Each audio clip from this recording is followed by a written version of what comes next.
자, 우리 오늘 설교 제목 함께 한번 좀 얘기해 볼까요? 시작. 내 영을 너희 속에 두리라. 우리 가슴에 이렇게 손을 얹고 한번 같이 고백해 봅시다. 주님의 영이 이 안에 계시옵소서. 시작. 주님의 영이 이 안에 계시옵소서. 주님의 영으로 충만한 성도들이 되시기를 축복합니다. 그리스에는 이 신화를 통해서 우리의 삶이 어떤지 또 어떤 희망을 가져야 될지 하는 것들을 좀 이야기해 주는 대목들이 많은데, 그 중에 하나가 판도라라는 여인의 이야기입니다. 판도라가 신으로부터 상자 하나를 선물 받지 않습니까?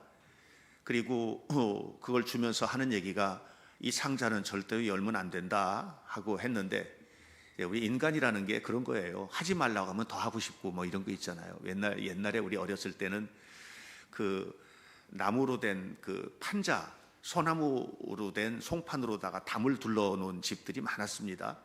그러면 이제 송판에 옹이가 쏙 빠지면 거기다 동그라미를 쳐놓고 절대로 들여다보지 마세요, 이렇게 써놓기도 하는데, 그러면 더 들여다보고 싶고 뭐 이런 거 있죠.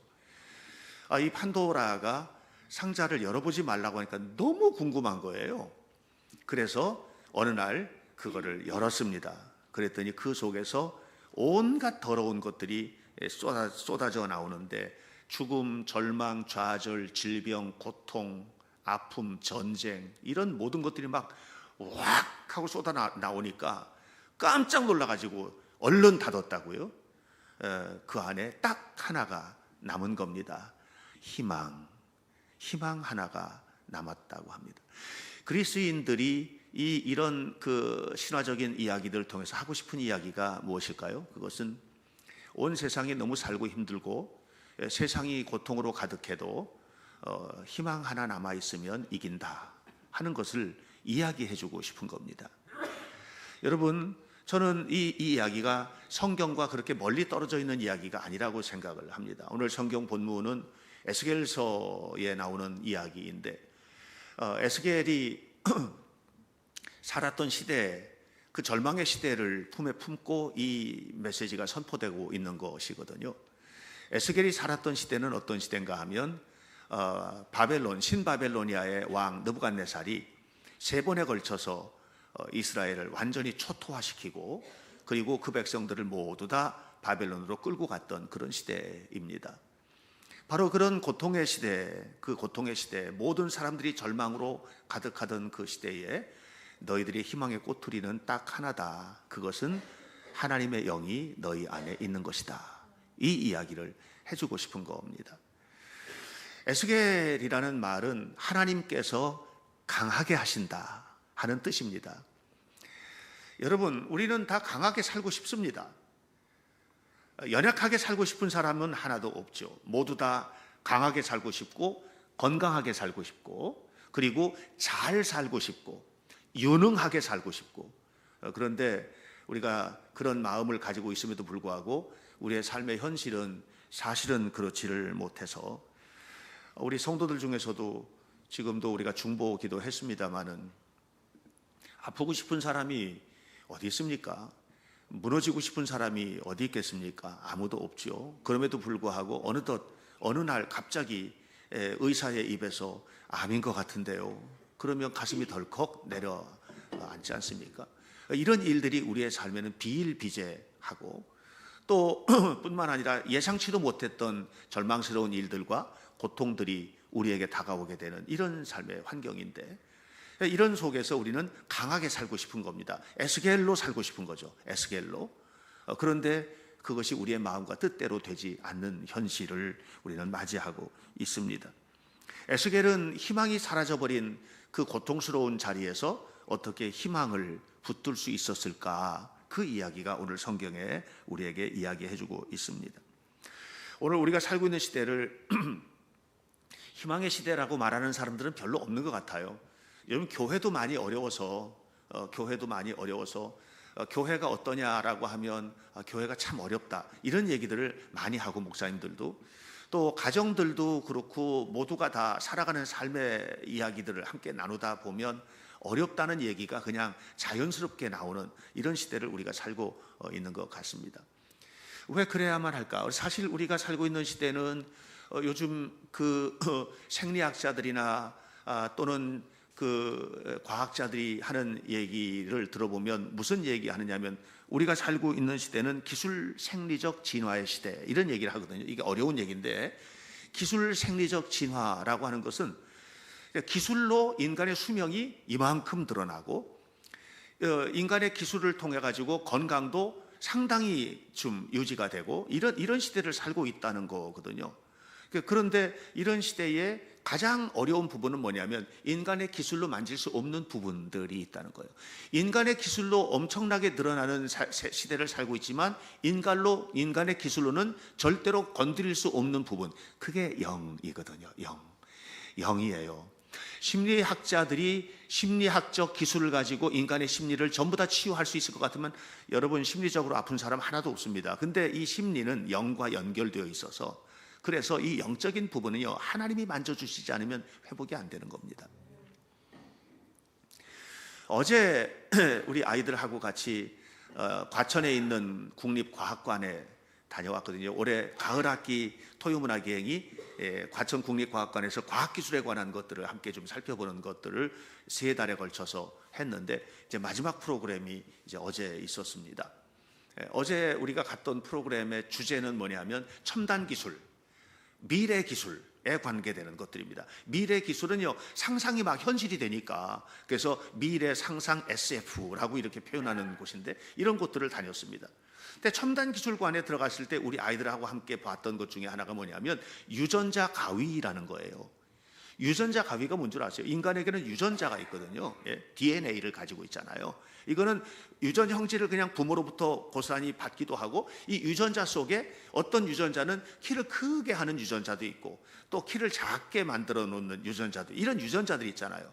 근데 과학자들이 이 가위를 가지고 유전자를 편집하는 거예요. 잘못된 거를 잘라서 잘된 것끼리 연결하고, 치매 유전자 잘라서 버리고 건강한 뇌의 유전자를 연결해서 치매 방지하고, 이런 시대가 지금 되고 있다는 거예요. 그러니까 여러분, 앞으로는요, 지금 제가 제 나이가 만으로, 이제는 만 나이를 얘기하려니까 만으로 67살이거든요. 근데 어제 거기 가면 나이 측정하는 그 희한한 게 있더라고요. 그 앞에 이렇게 서면 화면을 비춰보고 코 높이, 피부 이런 것들을 쫙 해가지고 나이를 싹 보여주는 거예요. 그래서 섰더니 64세 이렇게 나왔어요. 제가 그래서 기분이 되게 나빴거든요. 그래가지고 내가 살짝 옆으로 이렇게 하고 또 이렇게 했더니, 결국 몇 살을 만드느냐? 27살. 제가 27살까지 딱 나왔습니다. 그래서 사람들에게, 자 봐라, 나 27살이래 얘가, 이렇게 얘기했는데, 사실 여러분 보세요. 만 67세, 요즘에 환갑잔치 하는 사람이 있습니까? 없죠. 환갑잔치 하면 욕 먹습니다. 그건 가족들끼리 밥 한 끼 먹는 거지. 그런 거예요. 80이면 옛날에는 호상이라 했는데, 요즘에 누가 80을 호상이라 합니까? 100살이 넘어야 호상입니다. 그런 시대를 우리가 살고 있는 겁니다. 그러니까 기술 생리적 진화의 시대라는 것은 뭐냐면, 기술이 인간을 엄청나게 진화시킨, 이게 생물학적 진화가 아니라 기술로 인해서 진화된 이런 시대를 우리가 살고 있다는 거예요. 그런데 시카고 대학의 그 경제학자인 로버트 포겔이라는 사람이 노벨상도 받았는데, 이 사람은 경제학자인데 책을 썼어요. 제4의 혁명, 제4의 각성의 시대, 이런 책을 썼는데, 이게 유작이에요. 그분의 유작이에요.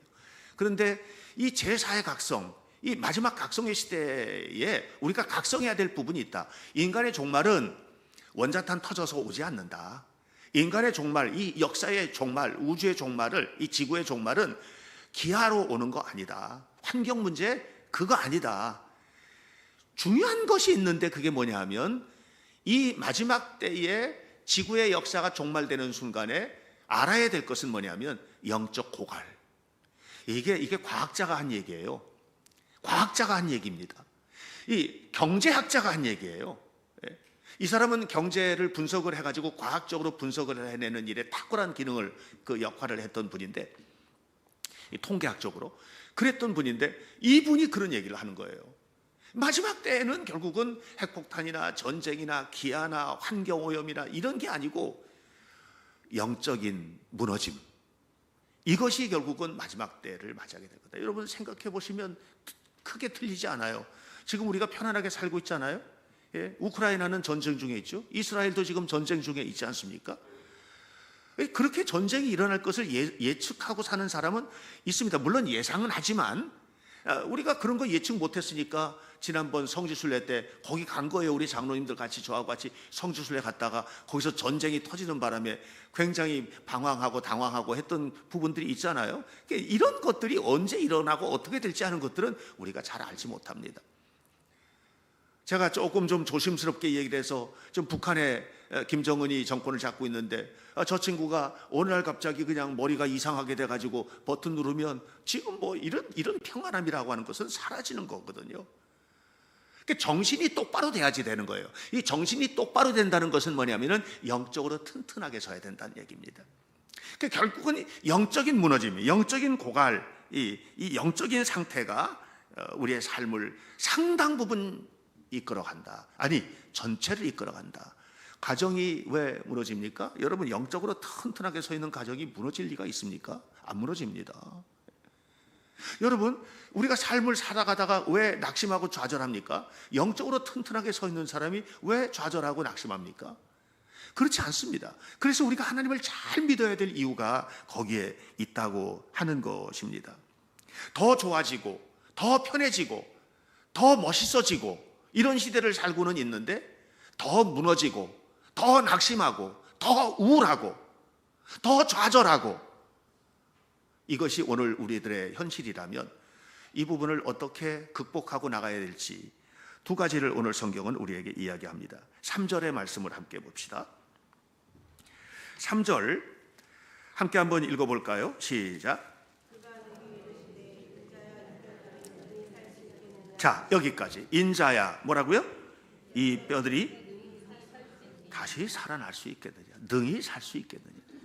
인자야 이 뼈들이 다시 살아날 수 있겠느냐? 와요멜 엘라이 벤 아담 하티 그예라 하자못 하예레.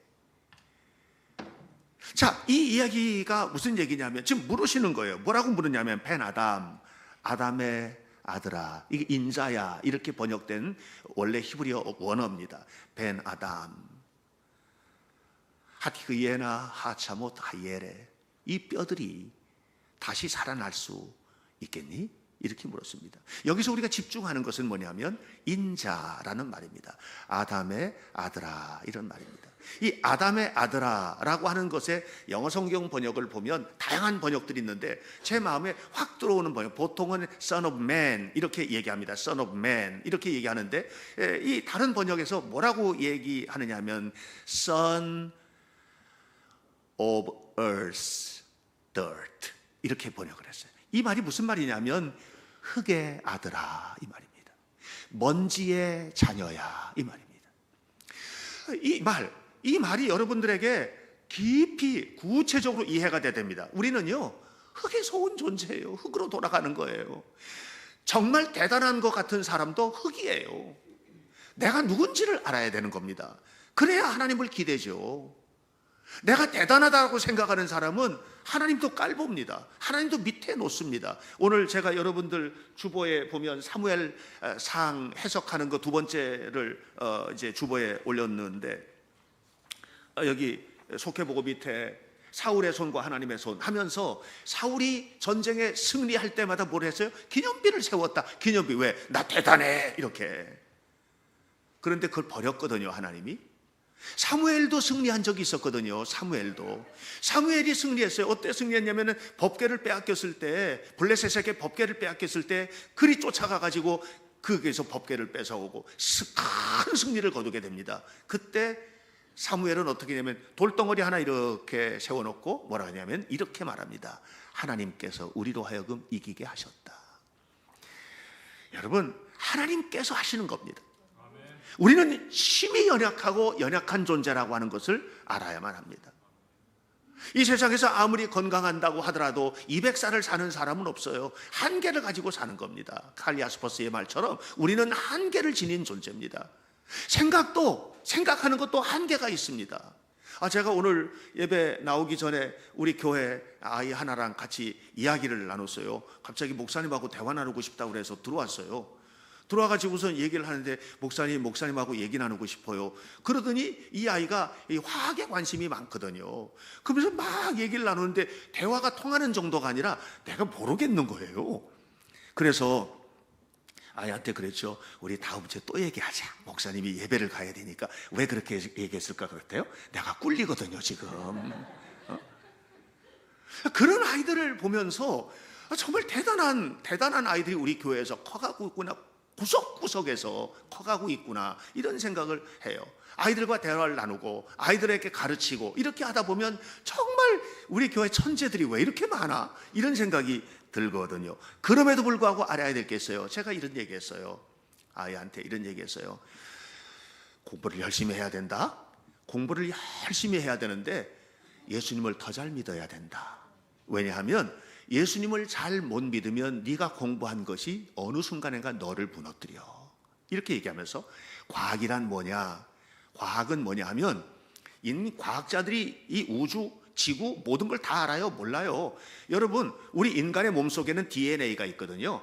이게 DNA가 그 핵 속에 들어가 있는데 2m거든요. DNA 길이가 2m나 됩니다. 엄청 길죠. 그런데 그게 압축돼 가지고요 4나노미터 되는 조그만 4나노미터라고 하는 게 10,000분의 1mm예요. 그 속에 그게 꾸겨 들어가 있어요. 이 우리 몸에 있는 거를 전부 다 DNA를 꺼내가지고 쫙 펼쳐놓으면 얼마나 기냐면 지구에서 명왕성까지 갑니다. 어마어마하죠. 놀라지도 않으시는 거 보니까 다 알고 계시는 것 같은데, 여러분, 지구에서 명왕성까지는요 인간의 로켓도 가본 적이 없어요. 엄청나게 긴 길이에요. 이게 내 몸 안에 있는 DNA의 길이에요. 이 정도예요. 그걸 어떻게 다 알아요? 인간의 신비를 다 알아요? 몰라요. 그래서 제가 그랬어요. 과학이란 하나님이 창조하신 지구, 하나님이 창조하신 인간, 하나님이 창조하신 세계를 찾아내는 일에 몰두하는 학문이다. 그걸 너가 알아야 된다. 그래서 과학자들이 하나님을 떠나는 게 아니라 과학자이기 때문에 하나님을 더 잘 믿어야 되고 하나님 앞에 살아야 되는 거야. 앞으로 잘 자라라. 이렇게 격려를 해 주었습니다. 내가 누구인지를 아는 것, 이건 교만하지 않게 되는 비밀이고, 동시에 내가 흙에서 온 존재이기 때문에 언제나 무너질 수 있다는 것, 언제나 넘어질 수 있다는 것, 언제나 와르르 할 수 있다는 것, 이 사실을 우리는 잊어서는 안 됩니다. 그러면 이렇게 아는 것으로 끝나면 좌절감이 오잖아요. 그래서 주님은 아담의 아들아, 벤 아담, 이 흙덩어리야, 그러면서 이렇게 말씀을 하십니다. 이 뼈들이 살아나겠느냐? 이 뼈들이 살아나겠느냐? 이 흙덩어리인 네가 위대해질 수 있겠느냐? 너 아무것도 아닌 존재인데 네가 아름다워질 수 있겠느냐? 너 지금 병들었지? 병든 그 몸이 다시 회복될 수 있겠느냐? 네 삶 속에 하나님의 축복이 엄청나게 임하게 될 것이라는 것을 너 믿느냐? 이렇게 묻는 겁니다. 에스겔이 말하죠. 난 모릅니다. 하나님, 저 모릅니다. 그러자 주님께서 14절에서 말씀하십니다. 14절 같이 한번 읽어보겠습니다. 14절 시작. 내가 또 내 영을 너희 속에 두어 너희가 살아나게 하고 내가 또 너희를 너희 고국 땅에 두리니 나 여호와가 이 일을 말하고 이룬 줄을 너희가 알리라. 여호와의 말씀이니라. 뭐를 두겠다는 거예요? 이 뼈, 마른 뼈에게 내 영을 두겠다는 거거든요. 희망이 사라져버린 이스라엘이에요. 여러분, 3차례에 걸쳐서 느부갓네살 왕이 이스라엘을 침공했어요. 그리고 거의 대부분 죽였습니다. 요즘에 여러분들 그 하마스하고 이스라엘하고 사이에 전쟁이 일어나는 거 아시죠? 그 우리 흔히 하는 말로 잠자는 사자에 뭐를 건드린다는 얘기 하지 않습니까? 호터를 건드린다고. 그 꼴이 난 겁니다 지금. 그래가지고 하마스가 툭 쳤는데 그냥 어마어마한 핵펀치를 맞은 겁니다. 그 가자시티가 수도인데요. 가자시티에 있는 건물들이 전쟁이 일어나기 전에 쑥쑥 진짜 건물들이 굉장히 빽빽하게 많은, 인구 밀도가 엄청난 곳이거든요. 그렇게 있었는데 여러분, 최근 들어서 위성 사진을 보면은 뭐냐면 거기가 그냥 돌더미만 가득합니다. 건물이라고 하는 것은 볼 수가 없어요. 완전히 다 무너져 버려가지고요. 이렇게 돼버리고 만 겁니다. 느부갓네살이 이스라엘 침공해 왔을 때 꼴이 그런 꼴인 겁니다. 완전히 무너지고 몽땅 잡혀가고. 그래서 사람들이 엄청나게 죽었는데 그 죽은 사람들이 어떻게 그냥 아무데나 버려진 겁니다. 장사 못 지내는 겁니다. 정상적인 절차로 장사를 지내고 하는 것도 없는 겁니다. 그냥 골짜기마다 버려졌는데 그 골짜기마다 버려진 뼈들이 지나니까 어떻게 됐어요? 다 뼈만 남은 거예요. 이게 지금 에스겔 골짜기예요. 에스겔이 말하는 이 골짜기는 에스겔이 본 환상 속의 골짜기인데, 이 환상 속의 골짜기는 지리적으로 어떤 위치에 있는 골짜기를 말하는 것이 아니라 이스라엘 백성들이 처해 있는 상태의 골짜기입니다. 이스라엘 백성들이 처해 있는 상태의 골짜기는 이스라엘의 골짜기일 뿐만 아니라 우리들의 서 있는 골짜기일 수도 있어요. 우리의 가정이 에스겔 골짜기, 뼈만 가득한 골짜기일 수 있고, 우리의 몸이 그럴 수 있고, 우리의 삶이 그럴 수 있다는 얘기예요. 이것이 오늘 우리가 처해 있는 삶의 자리, 이 에스겔 골짜기예요. 그런데 주님이 말씀하시는 거예요. 살아나겠느냐? 일어나겠느냐? 회복되겠느냐? 승리하겠느냐? 이렇게 물으시는 겁니다. 모르겠습니다. 그랬더니 주님이 말씀하십니다. 내가 내 영을 너희 속에 두겠다. 내가 내 영을 너희 속에 두겠다. 웨나타티 루아흐, 웨나타티 루아흐. 루아흐라고 하는 말은 어떤 데 처음 등장을 하느냐 하면, 하나님께서 아담을 흙으로 만드시고 그 코에 후 하고 생기를 불어넣으셨죠. 그때 사용했던 단어가 루아흐입니다. 다시 말하면 흙덩어리가 살아나는 생명의 역사를 이룰 때 뭐예요? 하나님의 영이 그 속에 들어간 거예요. 이 마른 뼈가 살아나는데, 마른 뼈가 살아나는 것이 이 마른 뼈의 능력이 아니고 회복이 되는데, 이 회복이 되는 것이 내 능력과 몸부림이 아니라 루아흐, 웨나타티 루아흐, 내 영을 네 속에 두리라. 그러면 살아나게 될 것이다. 하자못 웨이템, 살아나게 될 것이다. 이렇게 이야기를 하고 있습니다. 사람은 육을 가진 존재입니다. 그래서 여러분, 우리 육신을 잘 보존해야 됩니다. 건강하게 하셔야 되고요. 일어날 때도 앉을 때도 무거운 것을 들 때도 조심해야만 합니다. 저는 좀 이렇게 나이에 비해서 젊습니다. 젊은데 그래도 나는 젊다고 생각하지만 몸은 내 나이를 알거든요. 몸은 알잖아요. 그래서 조심합니다. 무거운 거를 들 때도 그냥 어떻게 들어야 될지라고 하는 것을 항상 염두에 두고 하거든요. 건강은 내가 지켜야 되니까 그래요. 아무도 대신 지켜주지 않습니다. 스스로가 지켜야죠. 그래서 잘 지키시기를 바랍니다. 뿐만 아니라 몸이 건강한 것만 가지고 세상을 살아갈 수는 없습니다. 정신적으로 건강해져야 되잖아요. 정신적으로. 그래서 잘 배우셔야만 합니다. 끊임없이 배우는 존재가 돼야만 합니다. 배운다고 하는 것은 공부하는 것뿐만 아니라 살아가는 것도 배우고, 엄마가 엄마 되는 것도 배우고요. 우리 교회에 또 최근에 이제 아기가 태어났잖아요. 좋은 엄마가 되는 것도요, 혼자서 머릿속으로 아는 게 아니라 이미 엄마로 살았던, 또 그 분야에 연구했던 사람들의 책도 좀 보고 이렇게 하면서 배워야만 하는 겁니다. 좋은 신앙인이 되는 것도 배워야만 합니다. 그래서 성경을 배워야 하시고요. 그러면은 마음이 든든해지는 거거든요. 정신적으로 튼튼해지는 거예요. 그러나 몸이 건강하고 정신적으로 건강하다고 해서 다 끝나는 게 아닙니다. 영적으로 세워지지 않으면 안 됩니다. 진정한 승리의 삶은 인간의 뼈와 살에 있는 것이 아니고 머릿속에 있는 것이 아니라 영혼 속에 있는 것을 기억하시기를 축복합니다. 이걸 알아야 건강해지는 거예요. 그래서 우리 안에, 인간의 몸 안에는 DNA라고 하는 게 있다고 그랬잖아요. 이게 인간의 존재를 규명하는 DNA라는 게 있다고 그랬잖아요. 그 DNA의 깊은 곳을 들어가면 거기에 뭐가 있냐? 루아흐가 있는 거예요. 하나님의 영이 있는 겁니다.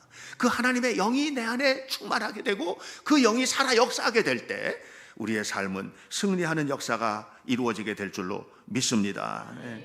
사랑하는 성도 여러분, 하나님께서 이 뼈들이 있는 게 살겠느냐? 나는 모르겠습니다. 그렇죠. 우리는 모릅니다. 하나님이 하시는 일이니까. 내가 내 영을 그 속에 두리라. 내가 내 영을 그 속에 두리라. 그래야하면 살게 될 것이다. 이런 예들은 우리 주변에 얼마든지 많이 있습니다. 너무너무 간증하는 사람들이 많이 있습니다. 왜? 하나님의 역사를 경험한 거예요. 하나님의 역사는 지식으로 경험하는 것이 아니고 체험으로 경험하는 것입니다. 지식으로 아는 사람들은 지식을 가지고 살지만 경험하는 사람은 몸으로 살아내는 것이거든요.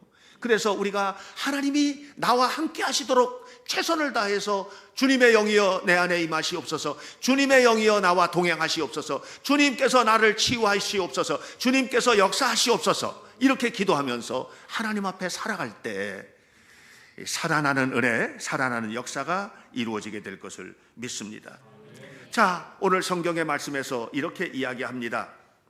14절 끝부분입니다. 내가 이 일을 말했으니 내가 이 일을 이루겠다. 그리고 이 일을 내가 이룬 것을 네가 알게 될 것이다. 이렇게 말을 했습니다. 하나님의 말씀은 거짓이 없습니다. 하나님은 참이십니다. 그러므로 하나님께서 말씀하신 것은 다 이루어질 것입니다. 이것이 이루어질 줄을 믿는다면 믿는 사람처럼 행동할 것입니다. 그러나 이것을 믿지 않는다면 믿지 않는 사람처럼 행동할 것입니다. 교회는 나오지만 믿지 않는 사람처럼 행동하는 것입니다. 예배는 드리지만 믿지 않는 사람처럼 행동하는 것입니다. 그 속에 나타날 하나님의 역사는 없습니다. 하나님의 살아계심을 믿는다면, 진실로 하나님을 믿는다면 믿는 자처럼 예배하고 믿는 자처럼 찬양하고 믿는 자처럼 의심하지 말고 하나님의 역사를 믿음으로 승리하는 우리 현대교회 성도들 모두 되시기를 바라고, 그래서 내 영으로 충만하게 되리라, 내 영을 너희 속에 두리라 하시는 그 약속의 말씀이 우리에게 현실적으로 이루어질 수 있기를 주님의 이름으로 축원합니다. 기도하겠습니다. 하나님의 은혜를 감사합니다. 내 영을 너희 속에 두리라, 내 영을 너희 속에 두리라 말씀하신 주님의 말씀을 기억합니다. 아무리 생각해봐도 안 될 것 같아도 하나님이 역사하시면 되는 일들은 우리 주변에 수를 셀 수 없이 많고, 다윗은 자기 자신의 삶 속에서 하나님께서 행하신 일들을 세어보려 하다가 하나님, 내가 세어보려 하나 그 수를 셀 수도 없나이다, 이렇게 고백을 하였습니다. 이 고백이 우리 성도들의 것이 되게 하여 주옵소서. 이것이 우리들의 간증이 되게 하여 주옵소서. 주님만 바라보게 하옵소서. 하나님의 영으로 충만하여서 하나님의 영광 속에 살아가는 하나님의 자녀들이 되도록 우리 모두를 축복해 주옵소서. 그래서 우리의 육신은 후패할지라도 영적으로는 날로 새로워서 아버지 하나님의 젊은이 같은 믿음, 젊은이 같은 삶으로 하나님 앞에 영광을 돌리는 거룩한 현대교회 성도들 되도록 축복해 주옵소서. 예수님의 이름으로 기도하옵나이다. 아멘.